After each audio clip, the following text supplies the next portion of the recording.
سلام، وقتتون بخیر. من مسعود ثریاپورم با یه آموزش خیلی ساده و کلیدی دیگه اومدم خدمتتون. حالا آموزش هم اسمشو نمیشه گذاشت. یه نکته خیلی مهم که قطعا باید رعایت کنید تا بتونید راندمان خوبی داشته باشید و به سلامت پرندهاتون کمک کنید.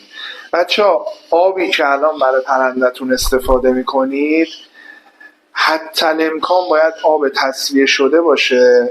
اگر تصفیه ندارید آب جوشونده شده باشه و از شب آماده کنید داخل یه ظرف بذارید. صبح برای پرندهاتون که آب تازه میذارید کلورش رفته باشه.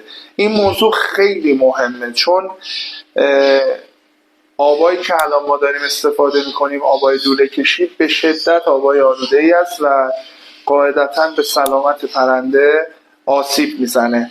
ببینید نمونه آبی هم که ما استفاده میکنیم، ما سر راه لوله کشی آبمون تصفیه گذاشتیم و داخل سطلا میریزیم. از شب صبح که استفاده میکنیم کلورش هم رفته و این موضوع باعث میشه که پرنده ها همیشه سالم و شاداب باشن.